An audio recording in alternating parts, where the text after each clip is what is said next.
about Jarmuk is that it combines a very high quality thermal water experience, a spa experience, with very high quality skiing.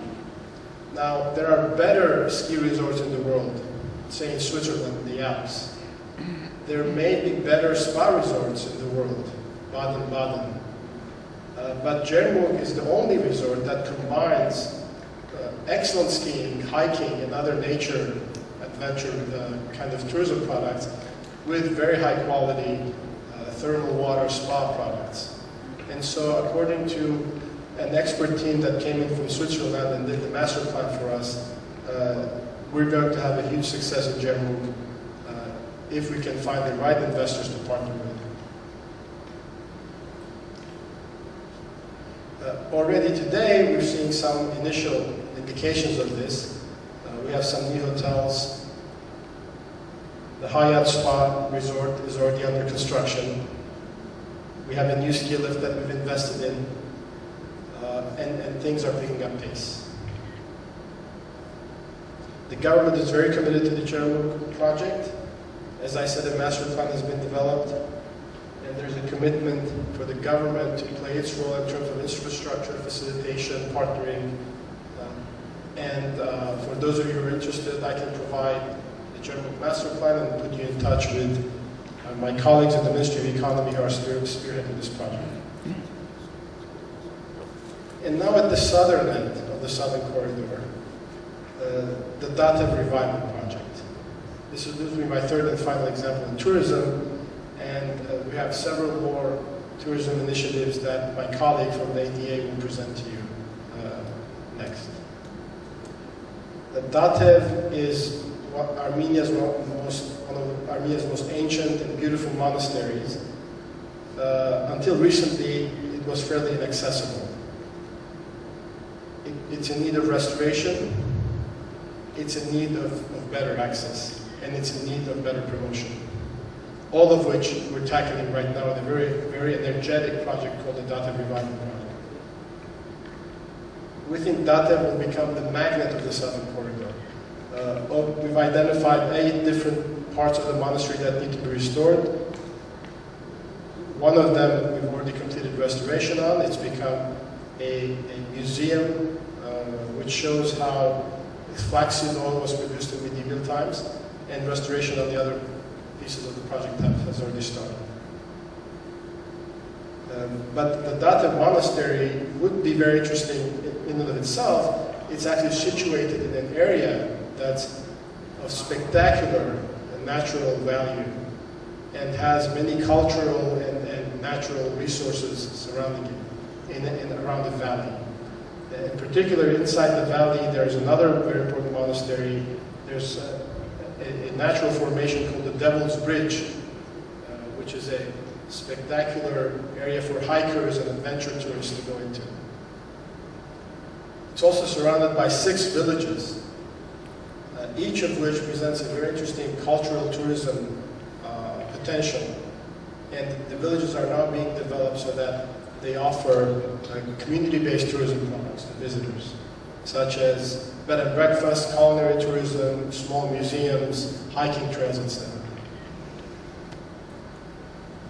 But Datev, the monastery, is located, as you see here, on the lower left-hand side of the slide. The highway from Yerevan is located on the upper right-hand side of the slide. And between them is a very deep river valley with winding roads going down and up. It's a very fun ride with very newly renovated roads. The government last year renovated all the roads in this area in anticipation of the tourist influx. But it's quite a commitment to get to Datev for the tourist who arrives in the evening or doesn't have enough time, wants to spend half a day, not 1 day, not 2 days. And so a key component of this project was to build what turned out to be the world's longest aerial tramway, a ropeway spanning the entire valley for 5.5 kilometers non-stop, which in and of itself has become Armenia's newest tourist attraction. In October of last year, we inaugurated the Datev ropeway.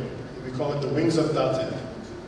And if you have a chance to visit Armenia, you must go down to the Datev ropeway. The combination of the high technology of the ropeway with the ancient value of the monastery, the beautiful scenery, has really become an excellent tourist package at the southern end of the southern corridor, acting as a magnet that pulls tourists down and kind of irrigates, if you will, the entire southern corridor with tourism inflows. A hotel is planned, a major investment project on the highway side of the ropeway, so that tourists staying at the hotel will be within a 15-minute aerial tramway ride from the monastery, perched on a very spectacular location over the gorge. This was the plan of the ropeway, and this is what it looks like now. It's composed of 2 cabins, which carry 25 people each, and it takes 15 minutes, if not less, to go across the gorge. With, depending on the time of year, time of day, very different but always beautiful scenery. The reason I mentioned the ropeway is not to promote it as a tourism destination for you. We would love for all of you to come to Armenia. But the reason I mention it is because of the strategy of catalytic development that it represents. If the yellow spot here represents the ropeway itself, it's embedded within a concentric set of projects, the Datev Revival Project, the entire master plan of the southern corridor, including Jermuk, Mostrov, and others. And we expect that a highly visible, high-tech project like the Datev aerial tramway will trigger further development and will give investors the assurance that there's a high level of commitment by the government making these investments in order to attract more investors, in order to attract partners. Another area in which we're taking a very similar approach, even though it's a very different sector, is the healthcare sector. In healthcare, our focus right now is on tertiary medicine, oncology, cardiology, with its associated sectors like health insurance, hospitals, and so on. And in particular, we have a very active project now, which is called the Armenian Center of Excellence in Oncology. Again, it has this characteristics of layers upon layers of investment opportunity. But at the core of it is a diagnostic and treatment center for cancer, on which construction has started, or will start this year, so the design process has started, and for which we have purchased some high-end equipment, which is similar, if you will, to what the ropeway was for the tourism example. So in this case, a cyclotron, a nuclear accelerator which produces the kinds of radiopharmaceuticals that are essential for cancer treatment and diagnostics. If you look at our region, the closest similar radiopharmaceutical production facilities are in Moscow, are in Istanbul, Ankara. They're quite far away. This is significant because these radiopharmaceuticals have a very short half-life. You have to use them within an hour or two of producing them, literally. Sometimes less, sometimes it's 15 minutes or so. This means that by investing in this technology, and we've already purchased this machine that's being assembled in Belgium by the company IBA to be delivered to Armenia in about a year or two. By investing in this technology, Armenia has secured a kind of first mover advantage and has created a very interesting set of opportunities for further investors to come in and to take advantage of this radiopharmaceutical production, which will have a regional significance. The demand in Armenia itself, unfortunately, in terms of cancer treatment, fully justifies this investment. A business plan which we developed with the help of McKinsey & Company, and which is available to you on that table as you walk out. This business plan shows that even without the regional market, the investment is justified. However, our ambitions are to cater to a very broad regional market of oncology patients. The project has 3 components: the Radiopharmaceutical Production Center, the RPC, and 2 more pieces which we think are attractive to private investors. So the government is taking the riskiest part of the project upon itself.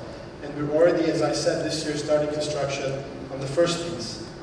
The other two pieces are Diagnostic Center and the Cancer Treatment Center, for which the government has allocated some prime real estate. So on the grounds of our Physics Institute, now the National Science Lab of Armenia, which is located in the heart of Yerevan, the government has allocated a very large piece of land, much larger than what we need for our radiopharmaceutical production center, and has tasked us with finding investment partners, finding operators who will partner with us to build out the diagnostics and treatment centers for the National Center of Oncology.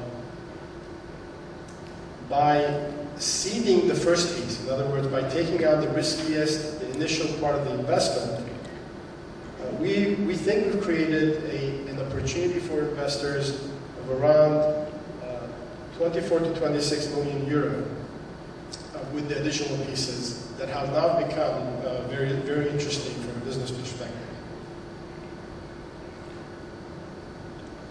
According to the McKinsey study, we're talking about a $40 to $60 million net present value for the project as a whole, in particular for the diagnostics and treatment pieces. And the negative parts of this, the income flow, are in the initial 3 years correspond to the part that the government has picked on itself. So the government has taken on itself to cover the riskiest, the most cash-intensive part of the operation, in order then in year 2, 3, and 4 to give, to create opportunities for further business development. And any vision of this type has to be embedded in a larger vision. And so, as you saw earlier, this is a first step in a set of projects. We are already planning with some colleagues from the major European radiology centers, such as Heidelberg in particular, to create a major facility on the grounds of the same Physics Institute, which will provide radiotherapy treatment at the highest levels. So we want to make sure that investors are assured that if they come into Armenia in this type of operation, this will not be a limited venture, but in fact is a venture which, with as much room for expansion as the market will justify in the future. I will now pass on the mic to my colleague from the ADA who will present further investment projects. I just want to point out once again, if I could, there's enough for all of you. We have a brochure on tourism in Armenia. This is not necessarily for investors, but it's for people who are interested in visiting our country. We have a tourism industry brochure, which I think you'll find interesting. We have a couple of documents on the oncology center, the business plan in particular. We have a small business plan for the Mozdrov Cave project. And we have one sample copy that you can take a look at about the extensive planning that went into the Southern Corridor Development Project, which was done for us by the international company AECOM. Please treat these as examples of the kinds of projects Armenia is promoting. And to the extent that you're interested, we can provide more information about these projects and the plans for other projects that you may be interested in. Thank you. I'm going to give the floor over to Lucy. Thank you, Igor, very much for that. We have a slight change in program too, and I want to ask someone here, but I want to make a very personal appeal to you. From sitting up here, these people come from so far to deliver this, and I'm just so grateful for the work they've put into all of their presentations, and I have tremendous respect for all of you who come here and do this. So I really want to just ask if you would all please put your telephones on silent. We have some tremendous information here, and please refrain from having conversations amongst each other. It just, from where I sit, it's believe me, it's very distracting, and I'd be so appreciative if you could just observe that conference protocol. We'd be very, very grateful to all of you. Thank you. I'd like to just invite to share with us a case study, the Chief Executive Officer from the Iraq Investment Authority, and that is Dr. Qatar Masad, just to share with us a very interesting investment opportunity that I believe he spotted in Armenia and has worked very well. We'd love to hear from you, sir. And